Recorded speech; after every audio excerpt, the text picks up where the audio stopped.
Chapter 12 Plane to Pakistan The pilot wants you in the cockpit, my military secretary Nadeem Taj said to me in a hushed tone. I had been lost in my thoughts, but the urgency in his voice jolted me back. Now what, I wondered. He could hardly have sounded so insistent if the pilot had simply wanted me to see our landing from the cockpit. The not-so-hidden finger of fate had intervened at regular intervals to write my death's tiny. I had the foreboding that the finger of fate was moving again. Descending from 8,000 feet to 400 meters, we were about to land in Karachi on a commercial flight from Colombo. The fastened seatbelts and no smoking signs had been switched on. I could see the lights of the city glittering below. In Colombo, a huge storm and a torrential downpour had flooded the runway and delayed our departure. Our flight had taken off 40 minutes late. Then, passengers lingering in the duty-free shops had delayed us again at a stopover in Mail. These delays were to prove providential. Otherwise, our flight had been uneventful. Little did I know how eventful it was to become. I had no inkling about events that were unfolding on the ground,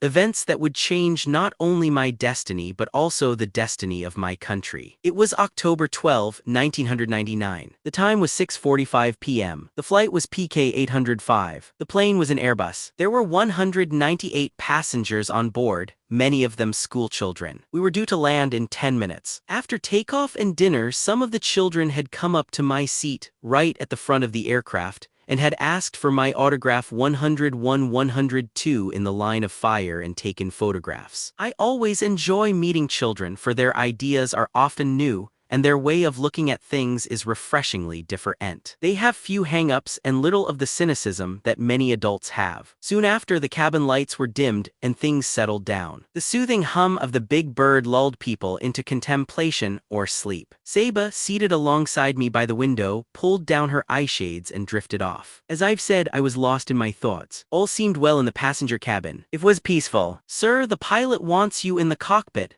repeated my military secretary, his voice now even more insistent. There was definitely something strange going on. He motioned me to the front of the aircraft and told me the news. The pilot had informed him that our plane was not being allowed to land at any airfield in Pakistan and was being ordered to get out of Pakistan's airspace immediately. Only 1 hour and 10 minutes of fuel remained. I couldn't believe what I was hearing. It seemed preposterous. I immediately told the stewardess to close the cockpit door, draw the curtains, and not let anyone in lest the passengers discover what was happening and panic. My aide-de-camp and military secretary told me that they had tried calling the Karachi Corps commander and his staff on 3 different mobile phones to find out what was going on. They couldn't get through even though they kept changing their positions in the aircraft to try to catch the signal. They had also tried calling through the Pakistan International Airlines PIA ground relay patch system, but hadn't succeeded by this method either. 15 minutes worth of precious fuel had been consumed before they summoned me. When I entered the cockpit and asked the captain what the problem was, he told me that air traffic control was not giving any reason for denying him permission to land in Karachi,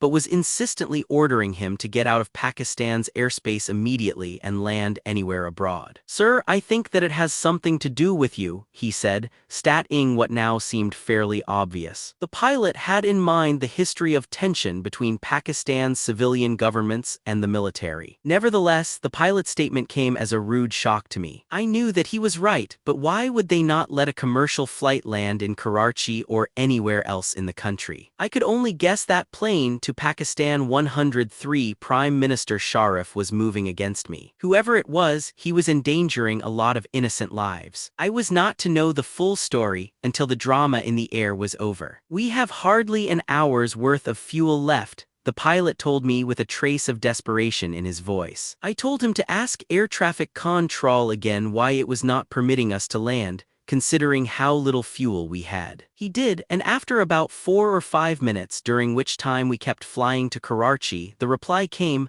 "Climb to 21,000 feet and just get out of Pakistan and go anywhere."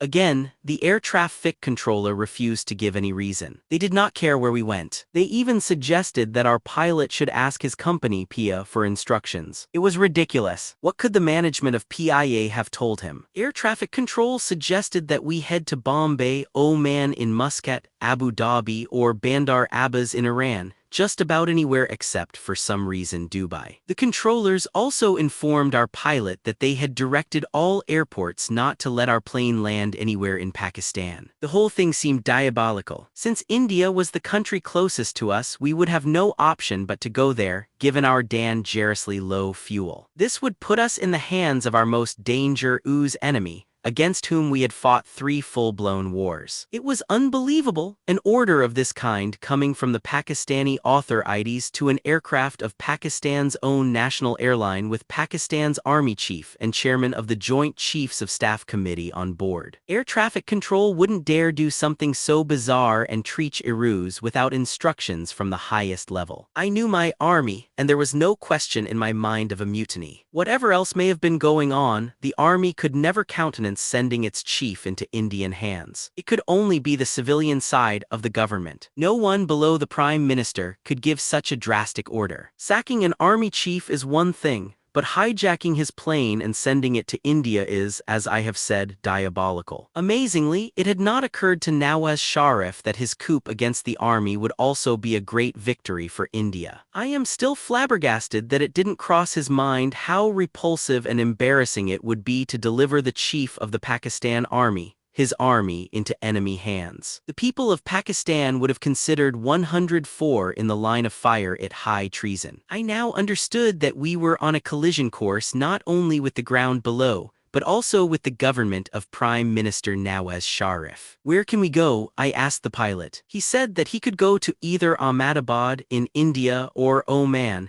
but we had to decide immediately because we were fast running out of fuel. "Over my dead body will you go to India?" I declared angrily. Tension in the cockpit was mounting, but I kept cool. After my tough training as a commando and years of military service, I have deliberately trained myself never to panic in a crisis. My attitude about death is that if it has to happen, it will happen. Not that I am a fatalist, but I can control my emotions. If you can't think rationally in an emergency, any slim chance of getting out of it is lost. "I want to know the reason why they are not letting us land," I said. "This is a commercial flight. How can it be diverted?" The pilot passed my question on to air traffic control. Another agonizing wait of 4 or 5 minutes followed. It took so long because of a ludicrous chain, as I was told later. Our pilot's query to air traffic control was communicated to the Chief of Staff of the Director General of the Civil Aviation Authority. He then took the message to his boss, who in turn phoned the Prime Minister's military secretary in Islamabad. The military secretary then took the message to the Prime Minister and sought his reply. There were 6 people from our pilot to the Prime Minister, 7 if you started with me. Given Nawaz Sharif's slow reaction time, he must have mulled over each answer and discussed it with those around him. It was a charade, but a most dangerous charade that carried the unmistakable stamp of the Prime Minister. Such an excruciatingly slow process of communication wasted precious time and fuel. It was a first in history. An aircraft hijacked in the air by someone on the ground, and not just someone but a prime minister sworn to protect the lives of his country's citizens. While waiting for the reply, we climbed to 21,000 feet 400 meters. It came just as we got there. "You cannot land anywhere in Pakistan. You have to leave Pakistan airspace at once." We couldn't believe it. Were they really trying to kill us all just to be rid of me? Now the pilot had more news for me. Climbing to 21,000 feet had consumed so plain to Pakistan 105 much fuel that we didn't have enough left to take us anywhere out of Pakistan. "Physically, this is not possible now," he announced. The tension ratcheted still higher. Soon the only course left for us would be to try to ditch the plane somewhere. "Tell air traffic control that we are running out of fuel and don't have enough to leave Pakistan," I said to the pilot as a last resort. "No, forget the damn chap," I said as an immediate afterthought. "You just land in Karachi. There are over 200 people on board and we are going to land in Karachi whether they like it or not." Incredibly, air traffic control refused to budge. Without so much as a tremor in his voice, the controller told our pilot that no airfield in Pakistan had lights on and there were 3 fire trucks blocking the runway in Karachi. "Landing in Karachi is out of the question because we will crash," the captain said to me plaintively. Now the tension in the cockpit was becoming extremely high. but quietly. I was angry, but I knew that I had to show calm determination and absolute self-control in my voice and actions. We could not afford to have the pilot or the rest of the cockpit crew lose focus. To their credit, they all remained calm, posed, and professional throughout the ordeal. I told the pilot to tell the controllers again that we could not leave Pakistan's airspace because we didn't have enough fuel. We cannot get to any other country. You must allow us to land in Karachi, I told him to say. Then, just minutes before our fate was sealed, we were told we could divert to Nawabshah, a semi-urban town some 100 miles 160 kilometers north of Karachi in the desert province of Sindh. Do you have the fuel to take us there? I asked the pilot. I can just make it, sir, he replied. Okay then, let's go to Nawabshah.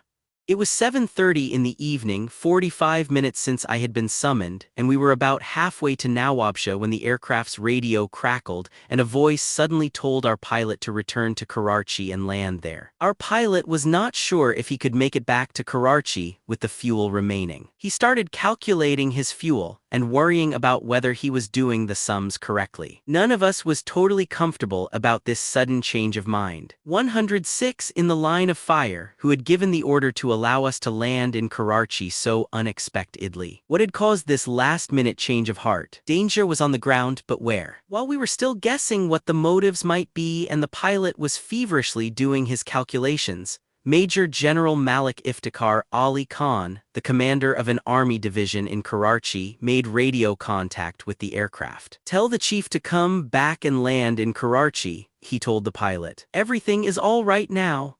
I was still suspicious, so I spoke to Iftikhar myself. I had to make certain that it really was he and not someone impersonating him. I also wanted to make certain that he was not being forced to call us back. This was the first time that I spoke on the aircraft's radio to anyone. Where is the Corps Commander? I asked. Sir, the Corps Commander is in the VIP lounge. He is waiting for you at the gate. I am here at Air Traffic Control. What is the problem? Sir, I am sure you don't know, but about 2 hours back your retirement was announced and Lieutenant General Ziauddin Butt was made Chief of the Army Staff. They were trying to divert your plane so that it does not land here. But the Army has taken over now, and we have control of the airport. You turn back now. We will give you the details later. I still wanted to make doubly certain. Can you tell me the names of my dogs? I asked because I knew that he knew them. If it was someone impersonating him or if he was under duress, he could or would not have given the correct names. Dot and Buddy, sir, he replied without hesitation. Even amid the tension, I could hear a smile in his voice. Thank you, Iftikhar, I said. Tell Mahmoud and Aziz that no one is to leave the country.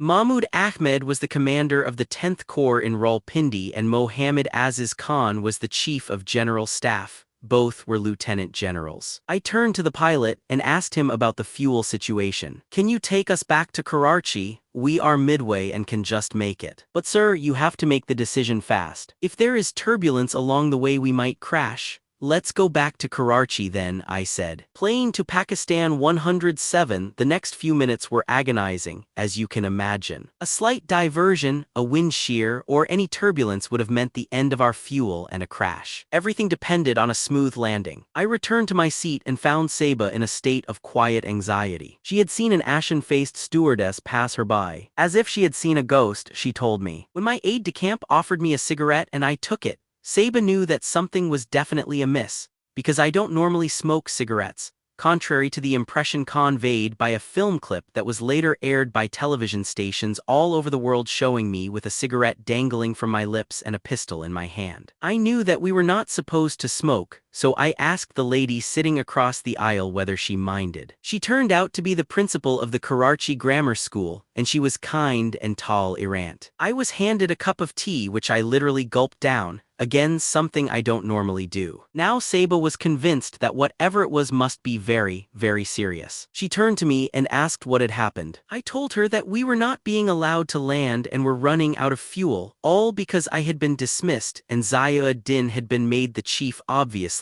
Nawaz Sharif did not want me around to counter his illegal action. More than that I do not yet know, I told her. But now we are landing. Saba was horrified. I heard her utter a sound somewhere between a gasp and a scream. She later told me that when she saw that I was not in my seat and the aircraft was behaving in such a peculiar manner, first descending, then climbing, and then turning around twice, she thought we were going to crash. We just made it with only 7 minutes of fuel to spare. The Corps Commander Lieutenant General Usmani, the Division Commander Iftikhar, and others must still have harbored suspicions because after landing our plane was directed to the old airport terminal. The commandos traveling with me who were responsible for my security wouldn't let me near the door for fear of a sniper. They went to the front themselves, forming a protective wall. But when I saw the Corps Commander on the stairs, I relaxed. He was the first person to enter the aircraft. He congratulated me on my safe landing. Then the soldiers came and surrounded me. I felt very proud of them. When my feet touched the tarmac, I still had no idea of any of the 108 in the line of fire details of what had happened. I was just relieved to be alive and more than relieved that Saba and all the other passengers, particularly the children, were safe. Throughout this harrowing drama, a memory had kept nagging at the back of my mind. Now it came to the fore. Omar Khayyam's famous quatrain, "The moving finger writes, and having writ, moves on, nor all your piety nor wit shall lure it back to cancel half a line, nor all your tears wash out a word of it." As I walked to the car waiting for me on the tarmac, I wondered, God, what have I landed into?